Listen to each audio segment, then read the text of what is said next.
Au Gabon, une simple taxe sur le logement, eh bien, ça a déclenché une véritable tempête politique. Mais l'histoire est bien plus complexe qu'il n'y paraît. En fait, il y a deux histoires. D'un côté, la version officielle, très propre. De l'autre, la réalité explosive des coulisses. Allez, on décortique ensemble ces deux facettes. Une loi injuste, pensée par les ennemis du peuple. Alors quand on entend ça, on s'attend à ce que ça vienne d'un opposant politique, non? Eh bien pas du tout. Ces mots, ils viennent d'un député, du parti au pouvoir. C'est là que tout commence, vraiment. Au cœur d'un dilemme terrible, la loyauté envers son parti ou la loyauté envers le peuple. Allez, commençons par la première histoire, la version officielle, celle qu'on trouve dans les comptes rendus. Le récit, disons, d'un processus parlementaire qui marche comme sur des roulettes, où les élus voient un problème et hop, le corrigent pour le bien de tous. Ok, alors imaginez la scène. On est le 15 décembre 2025 à l'Assemblée nationale. C'est une grosse journée, les députés sont là pour débattre de plusieurs lois et surtout du budget de l'État. Une vraie session marathon. Et au milieu de tout ça, il y a un texte qui va cristalliser toutes les tensions. Ce fameux texte, c'est une nouvelle taxe, la taxe forfaitaire d'habitation, la TFH. En gros, c'est une idée du gouvernement pour faire rentrer de l'argent dans les caisses. Le principe est super simple, une taxe fixe sur le logement. Sauf que, sa simplicité, c'est justement ça son plus gros problème. On va voir pourquoi. Très vite, pendant les débats, un truc saute aux yeux de tous les députés. Cette taxe, dans sa première version, elle est la même pour tout le monde dans un quartier donné. Et là, chose assez rare pour être soulignée, majorité et opposition sont d'accord sur un point. C'est complètement injuste. Ça voudrait dire qu'un ménage modeste paierait exactement la même chose qu'un foyer très aisé. Impensable. Donc face à ce constat unanime, l'Assemblée a réagi. Et ça, c'est le deuxième acte de l'histoire officielle.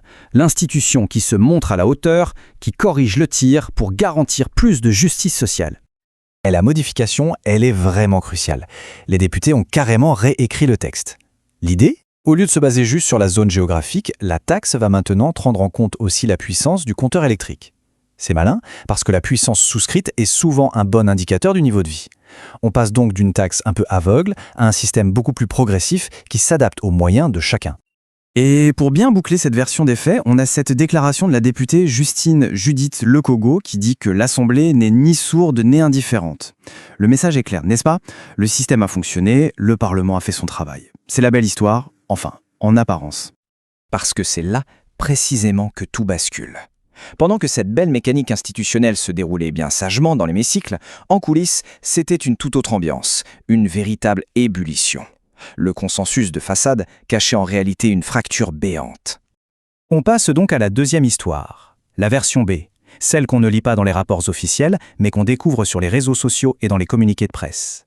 C'est un peu l'histoire de David contre Goliath, une voix seule face à la machine du parti. Et cette voix, c'est celle de Fiacre Mpako Ngoma. Attention, ce n'est pas n'importe qui, c'est un député de l'UDB, l'Union démocratique des bâtisseurs, le parti majoritaire. Et avant même le vote final, il ne monte pas à la tribune, non.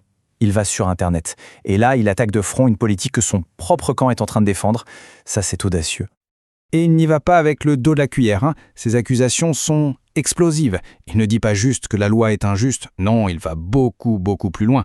Il parle d'ennemis du peuple, de gens tapis dans l'ombre qui ne connaissent rien à la réalité du pays. Franchement, des mots d'une violence pareille, et surtout de la part d'un député de la majorité, c'est rarissime. Évidemment, face à une sortie pareille, la réaction du parti ne se fait pas attendre. Pour la direction de l'UDB, c'est simple. La cohésion, la discipline, ça ne se discute pas. Si on regarde la chronologie des événements, c'est très parlant.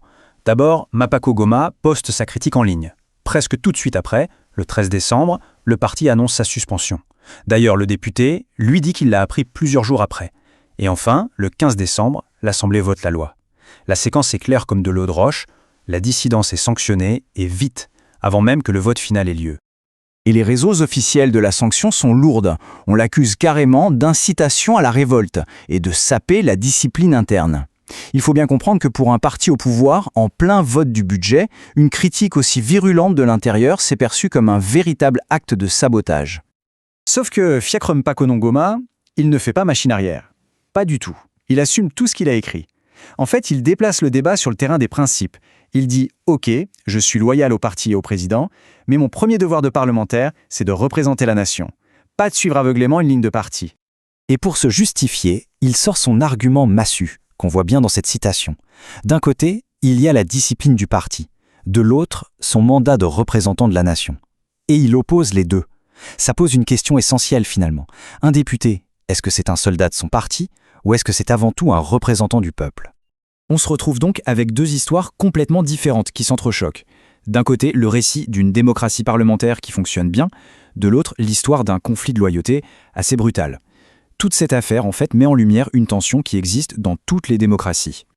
Et pour bien comprendre pourquoi le parti a réagi si fort, il faut regarder ce chiffre. Plus de 70%.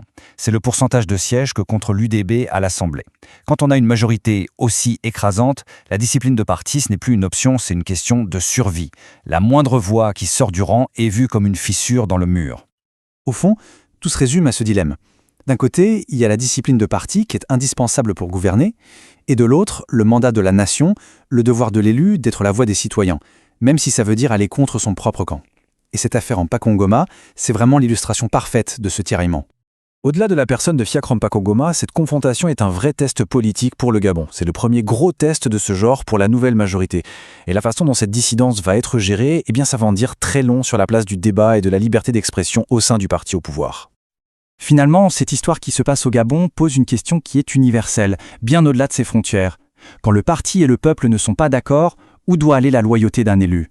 Faut-il suivre la ligne du parti pour garantir la stabilité, ou faut-il écouter sa conscience et la voix des électeurs, même si ça implique de tout risquer ? C'est une question qui, aujourd'hui, reste entière.